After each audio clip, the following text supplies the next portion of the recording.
Ahora es momento de presentar al doctor Erwin Augusto Llanos Neira, fiscal adjunto provincial titular de la Fiscalía Especializada contra la Criminalidad Organizada del Distrito Fiscal de San Martín, abogado por la Universidad Nacional Pedro Ruiz Gallo, magíster en Derecho Penal y Procesal Penal, estudios concluidos de maestría en Derecho Constitucional y Derechos Humanos, doctorado en Derecho por la Universidad Nacional Pedro Ruiz Gallo, docente de posgrado en la Universidad César Vallejo, docente de pregrado en la Universidad Nacional de San Martín, quien además tiene 30 minutos para su intervención y en caso de que existiera alguna pregunta, la debe realizar a través del chat de la plataforma para que sean sueltas al final. Doctor Ernie, buenas noches.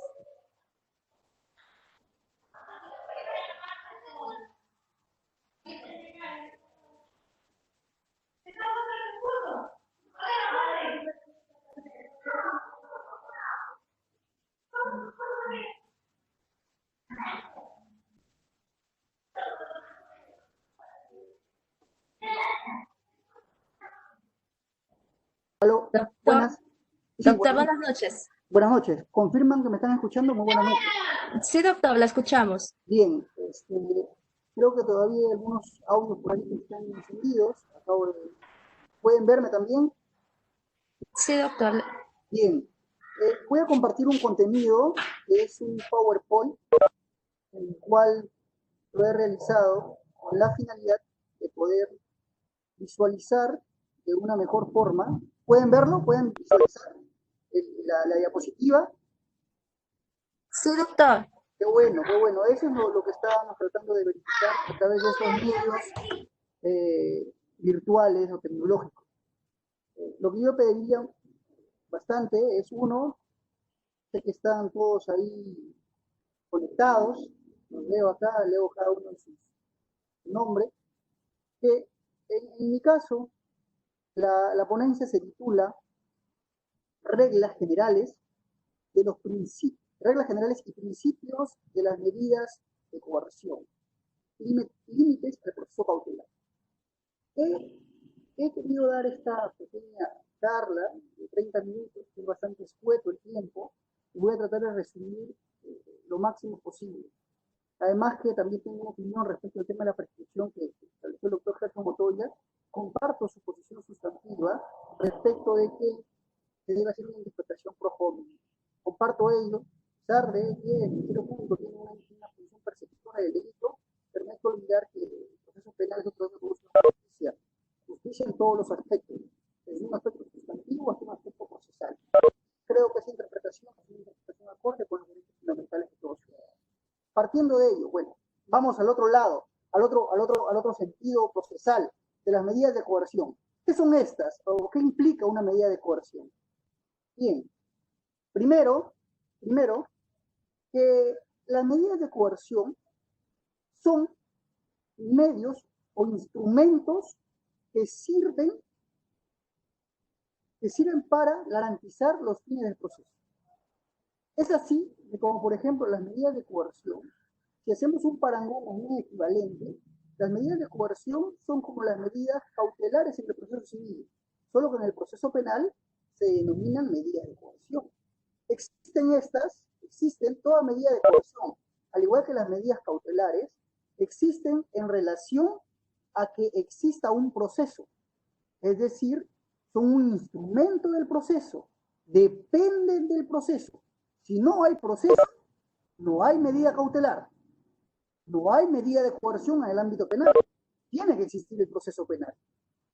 Segundo, al existir proceso, estas son un instrumento del proceso, es decir, que son instrumentales, no son un fin en sí mismo, no son un medio para un fin. O sea, el privar, por ejemplo, el aplicar una medida de coerción. ¿Sí me están escuchando? ¿Me escuchan? Porque escucho como un chillido por ahí. A ver si me confirman que me están escuchando, por favor. Sí, doctor, la escuchamos. Bien, qué bueno, para no pensar que estoy hablando solo. Entonces, lo segundo, que son un instrumento del proceso, no son un fin en sí mismos, sino son un medio. Sirven para el medio que es el proceso, cuyo fin es la aplicación de la ley penal. El el proceso de la aplicación de la ley penal. Entonces, una vez que cumplen ese fin, su razón de ser, al ser un medio, estas tienen un carácter provisionalísimo. ¿Qué implica eso?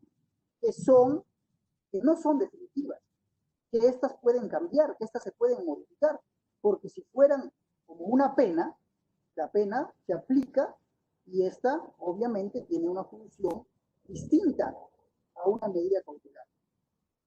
Pero ¿cómo podemos diferenciar estas medidas de coerción que se dan en un proceso penal de aquellas medidas cautelares que, por ejemplo, se dan en un proceso civil? Tienen un parecido, hay un parangón, pero las medidas de coerción en el proceso penal son medidas que son más afectivas. ¿Qué quiere decir? Que al sujeto procesado, al investigado, que se le aplique una medida de coerción, lo que está en juego es la afectación de un derecho fundamental. De un derecho fundamental. Puede ser la libertad, que es un derecho fundamental muy valioso que puede ser afectado. A diferencia que en un proceso civil, una medida cautelar, lo máximo que puede afectar son los bienes, ya sea a través de la inscripción, de la anotación, del mismo, como un instrumento cautelar. Pero en el proceso penal, las medidas de coerción son más afectivas.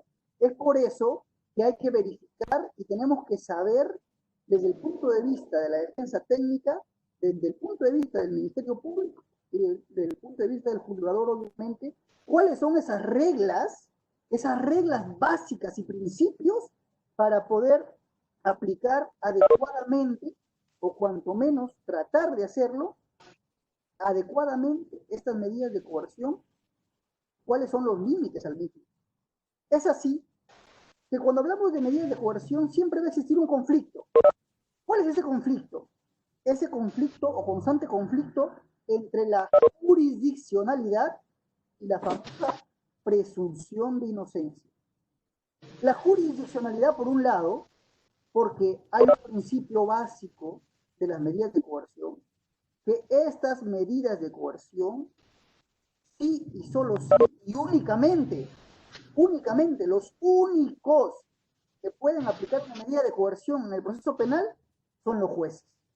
Por eso se habla de jurisdiccionalidad. Pero esta jurisdiccionalidad tiene que ser la garante de los derechos fundamentales del imputado.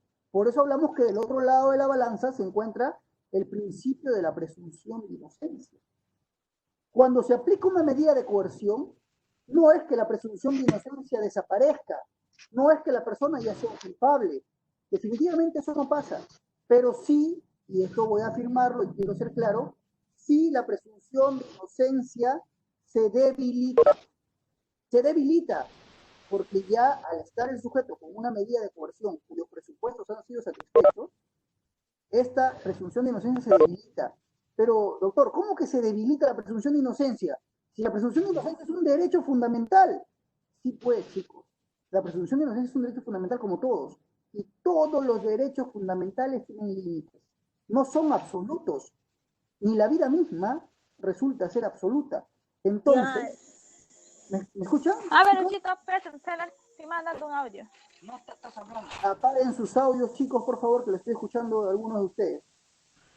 Entonces, como la presunción de inocencia es un derecho fundamental, y como todos los derechos fundamentales, ninguno es absoluto, este también es relativo, este puede ceder frente a otros fines o finalidades del proceso cuando aplicamos medidas de coerción.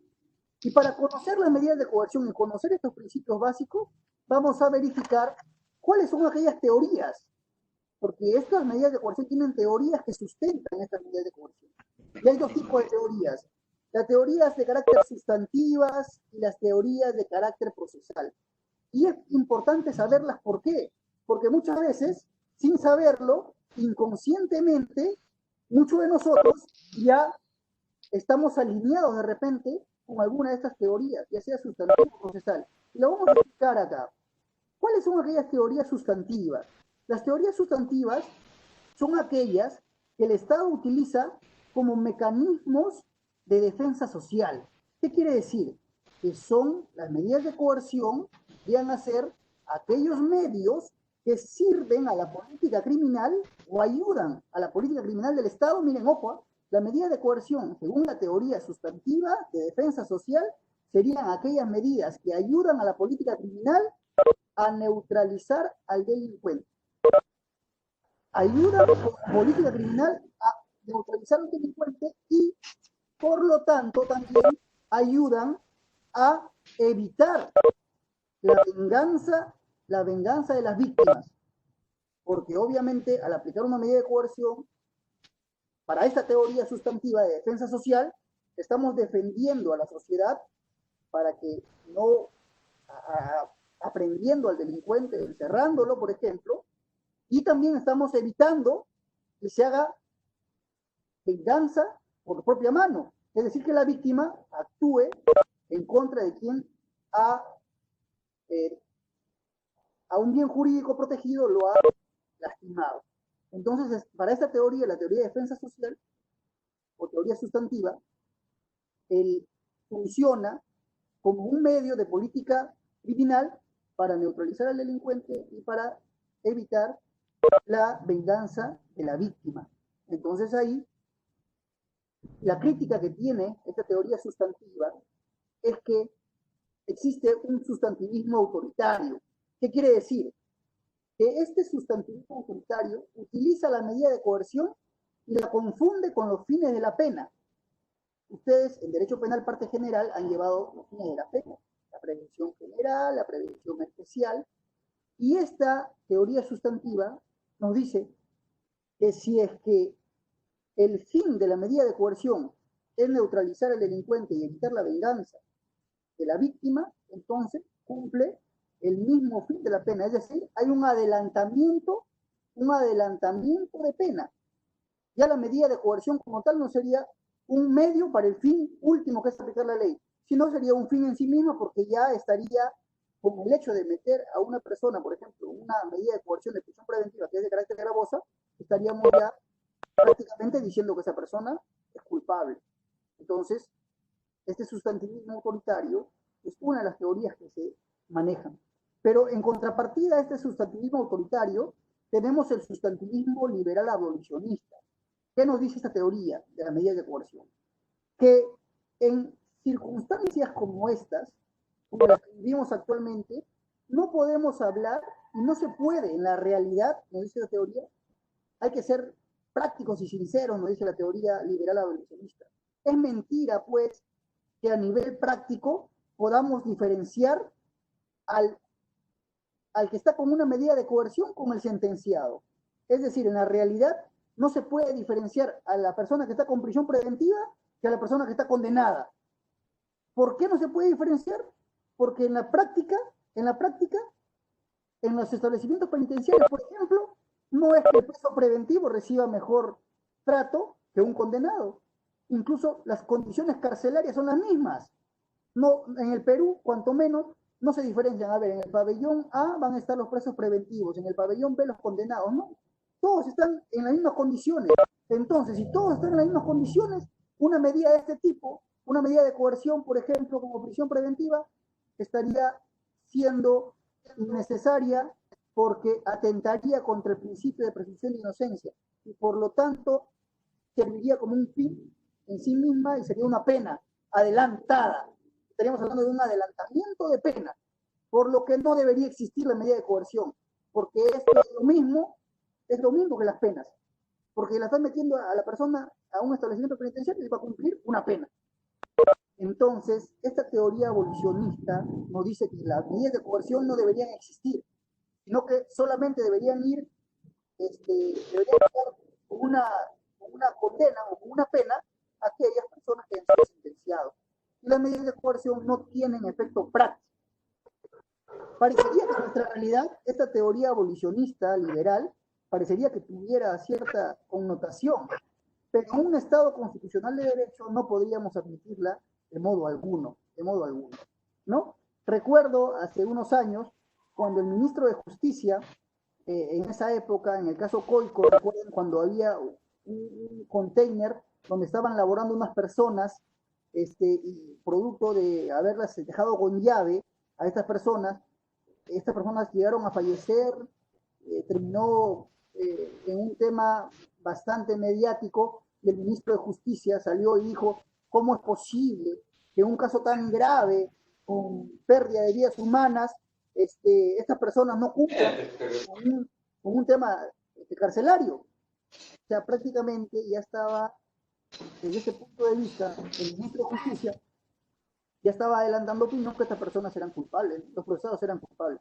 Entonces, intrínsecamente o sin saberlo, estaría alineado un ministro de Justicia en ese caso a una teoría sustantivista autoritaria, ¿no?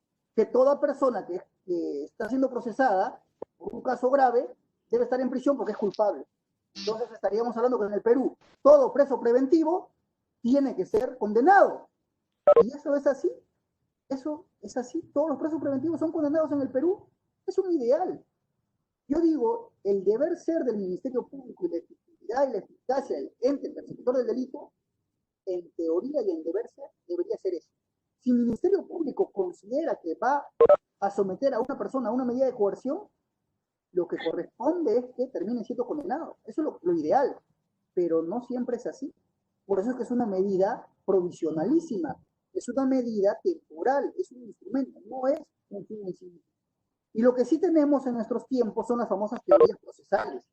Y las teorías procesales sí son aquellas que establecen que las medidas de coerción son los medios que aseguran la aplicación de la ley penal. Es decir, que solamente sirven para asegurar, por ejemplo, que el imputado o el investigado se someta a un proceso penal. Entonces, procesalmente hablando, solamente es una medida de aseguramiento, mas no es una medida de sanción. No es una medida retributiva, mucho menos tiene un efecto punitivo. Solamente la teoría procesal, y esa es a la que nos hemos añadido, y esa es la que todas la dogmática jurídica penal en el Perú se ha vinculado a esta teoría procesal, pero no sin antes, no hay que desconocer las teorías sustantivas, es que las medidas cautelares o las medidas de coerción sirven para asegurar, son asegurativas, son conservativas de que la persona se someta a un proceso penal, pero no tiene un fin retributivo ni un fin punitivo, sino que sirven como un presupuesto dentro del proceso penal para que más adelante, cuando se llegue a un futuro juicio oral, se haga efectiva la aplicación de la ley penal. Ojo, para que se asegure la aplicación de la ley penal. Para eso tendría que servir estas medidas de coerción según la teoría.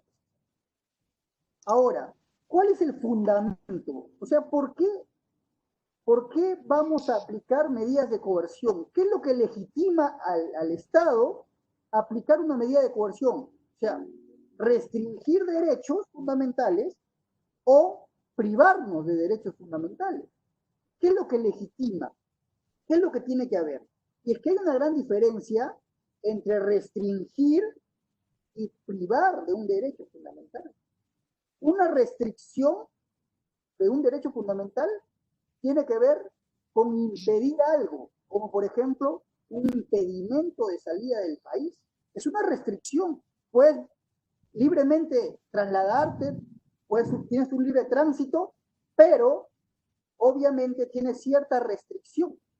No puedes salir del país, por ejemplo, impedimento de salida del país, o no puedes salir de la localidad donde te encuentres, no puedes salir de Tarapoto. ¿Por qué? Porque también funciona como una restricción a tu derecho fundamental. La más gravosa, obviamente, que es la prisión preventiva, y esta no es una restricción, esto sí es una privación. Es una privación de un derecho fundamental. Está privando de su libertad locomotora al investigado o al procesado. Entonces, no es lo mismo restricción que privación. Hay una diferencia en la gradualidad. Y no solamente se restringen o se privan derechos fundamentales, también se pueden restringir o se pueden privar derechos de orden legal. ¿Cómo es esto, doctor? A ver, vamos a explicarlo. La privación y la restricción de derechos fundamentales es una cosa, pero la privación o la restricción de derechos de orden legal es otra. Pongamos ejemplos. Privar o restringir un derecho fundamental es, por ejemplo, la libertad de tránsito. Está regulada en el artículo 2, inciso 24, literal 24 de la Constitución, que establece que toda persona es libre de transitar libremente. Si es que le aplica la medida de coerción de prisión preventiva, le estás privando de su libertad, le estás privando un derecho fundamental. Si, por ejemplo, le aplican una sanción a una persona o una medida de coerción, le dicen, señor, usted tiene comparecencia con restricciones, pero está impedido de hablar de este proceso con cualquiera de sus coimputados y también está prohibido de hablar con la prensa. No puede hablar de su proceso con la prensa. Entonces, el derecho fundamental que está siendo no privado, sino restringido, es el derecho fundamental a la libertad de expresión, que está regulado en el artículo 2, inciso 4 de la Constitución Política del Estado. Entonces, ahí hablamos de privación, en el caso de la libertad de tránsito, y de restricción, en el caso de la libertad de expresión, de derechos fundamentales. ¿Y cuándo hablamos de privación y restricción de derechos de orden legal? Por ejemplo, cuando se suscita un hecho delictivo, Fiscalía ingresa al domicilio a través de un allanamiento, dentro del domicilio encuentra instrumentos del delito, como por ejemplo un cuchillo de cocina, como por ejemplo un martillo, Fiscalía los incauta. Al incautar estos elementos, instrumentos de un presunto hecho delictivo, como es un martillo de cocina o un cuchillo, esto es una afectación a un derecho, sí, pero no es un derecho fundamental, es un derecho de orden legal. Por ejemplo, la posesión del bien. Oye, señor, ese martillo, ese cuchillo es mío, yo soy el poseedor del bien. ¿Por qué me lo está quitando? No, estamos restringiendo, te estamos privando de la posesión del bien. Pero es un derecho no de orden o derecho fundamental, de orden constitucional, sino un derecho de orden legal. Ahí diferenciamos la restricción y privación entre un derecho fundamental que está amparado en la Constitución como marco normativo y un derecho de orden legal que está amparado en leyes de menor jerarquía o infraconstitucional. Pero ¿cuándo es legítimo? La pregunta es, ¿cuándo es legítimo afectar derechos personales o derechos reales en los ciudadanos? ¿Cuándo se legitima? Y hablamos de legitimación de esto, porque el Estado tiene que legitimar estos derechos fundamentales, esta afectación, ya sean de derechos personales o de derechos reales. De derechos personales son aquellos que son inherentes a la persona, su libertad de tránsito, por ejemplo, el impedimento de salida, está restringiendo la libertad, el tema del levantamiento de un secreto de la comunicación, por ahí, a diferencia de la afectación de derechos reales que tiene que ver con bienes, con el patrimonio. Por eso es que en el Perú hay una diferenciación entre medidas de coerción de carácter personal y medidas de coerción de carácter real. Es ahí la diferenciación, personal y lo real. Pero ¿cómo se legitima esta afectación? Y esto es lo más importante que tenemos que saber como principio o regla básica. Es un límite a las medidas de coerción, es un límite al propósito cautelar. Por eso lo he denominado así la pequeña charla respecto de ello. No podemos aplicar medidas de coerción porque queremos, porque de repente mañana el juez fiscal se levanta y dice, bueno, hoy día le aplicamos esta medida porque corresponde y porque, bueno, ayer lo soñé y hoy día corresponde aplicarle a este imputado ello. No, el primer presupuesto o el primer requisito que tiene que existir como principio fundamental y presupuesto básico para la aplicación de una medida de coerción es la siguiente: el famoso que toda medida de coerción esté autorizada por ley. Solo la ley puede autorizar que a un ciudadano se le afecte sus derechos fundamentales. En este caso se le aplique una medida de coerción dentro de un proceso penal.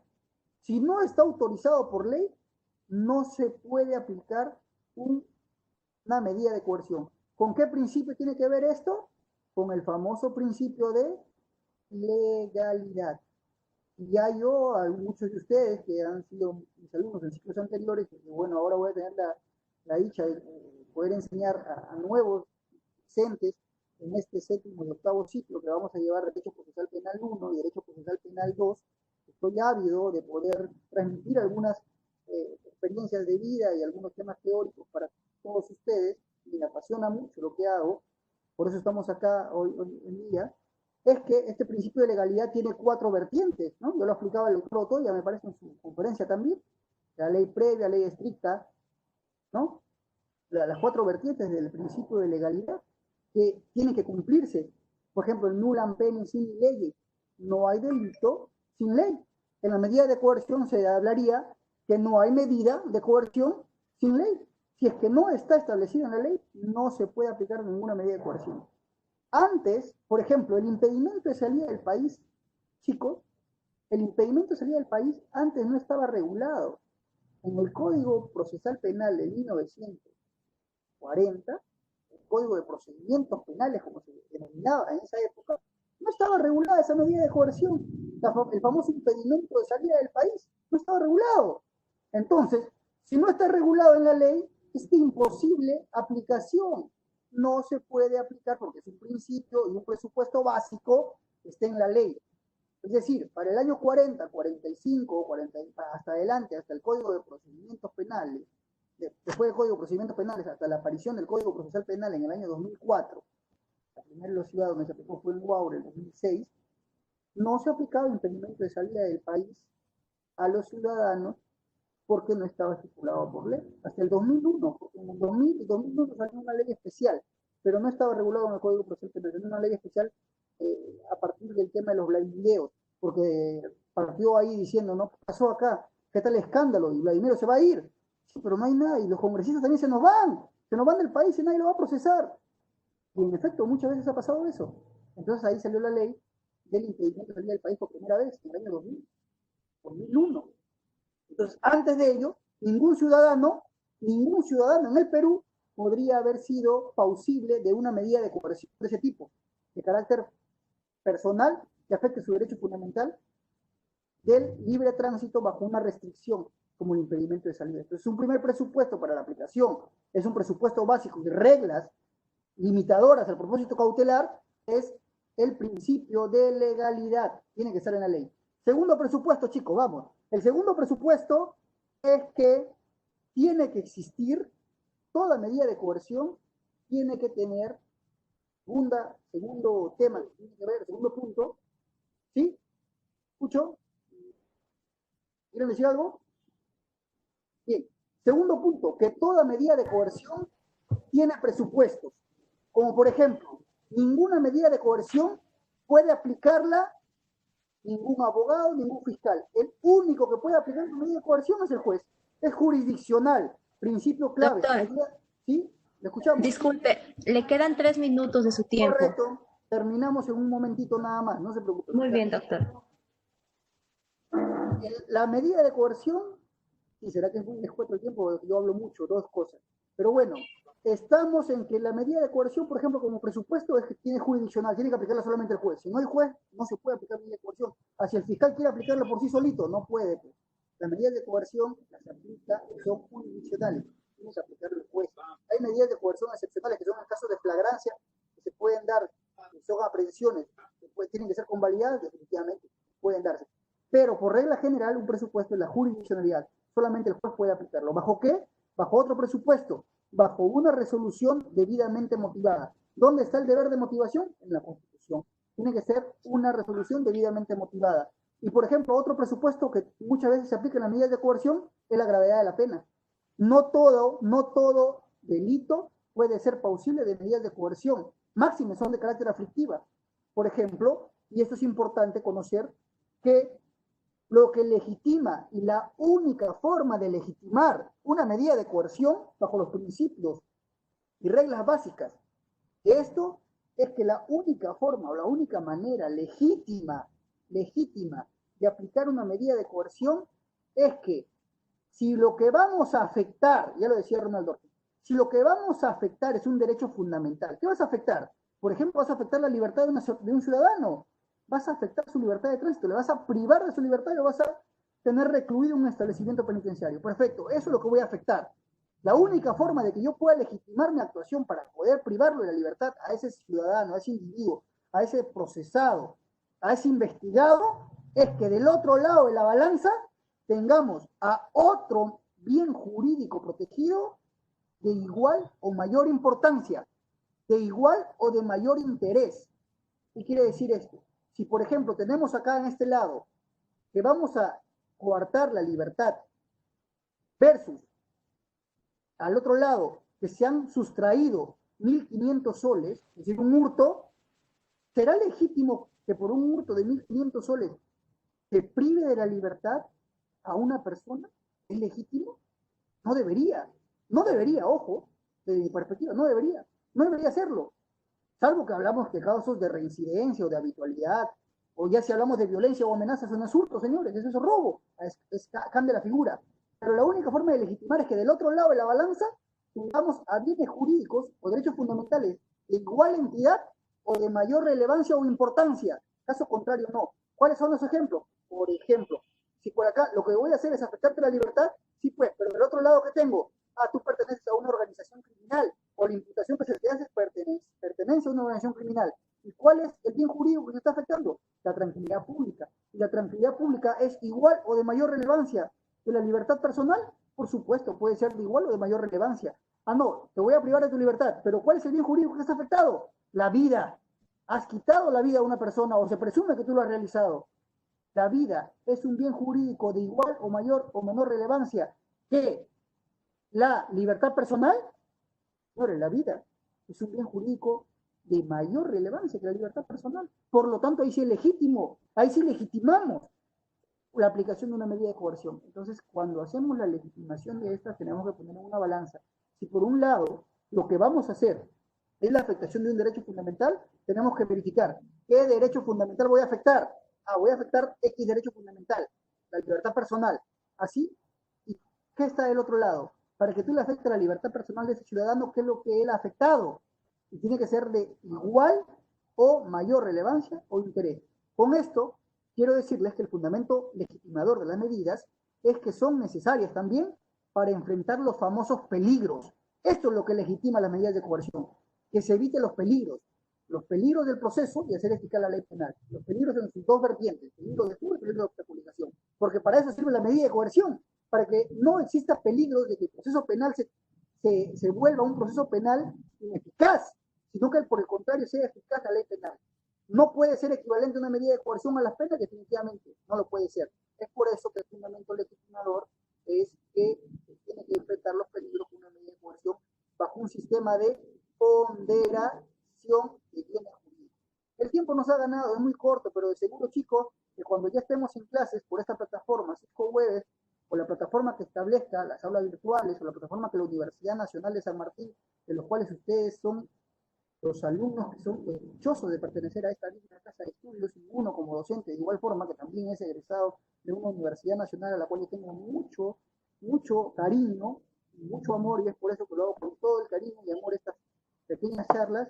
Esperamos reencontrarnos pronto, ya sea de manera virtual o en un futuro de manera presencial, para poder seguir debatiendo, compartiendo conocimiento y sobre todo que esa avidez jurídica como la que tienen ahora de estar conectados ahí a través de esta plataforma sigue en pie, sigue en lucha y siempre para adelante. De mi parte, por hoy día, eso es todo. Muchísimas gracias. Gracias. Gracias por tan excelente participación, doctor. Si existe alguna pregunta, la pueden realizar a través del chat. En todo caso, pasaríamos al siguiente ponente. Ahora sí tengo que detener esto que he compartido, ¿cierto? Sí, doctor. Ya, creo que ya lo detuve, ya estamos Sí. bien. Correcto. Ok. A ver si alguien se atreve a hacer una pregunta. Todavía no nos deja el doctor, no nos debe dejar. No, acá estamos, doctora, no vamos a dejarlo, siempre en pie de lucha. Como eso es lo que tiene que tener el estudiante. Claro. Siempre en pie de lucha. Sobre todo en pie de lucha por la calidad académica, que eso tiene que primar en nuestra universidad. Eso siempre hay que tenerlo ahí. Adrián, no. Bueno, al parecer no hay ninguna pregunta y pasaríamos con el siguiente ponente. Muchas gracias, doctor Ernie. Muchas gracias, chicos. Muchas gracias, doctora Dame, por la invitación. Las mejores parabienes. Hasta luego, nos vemos.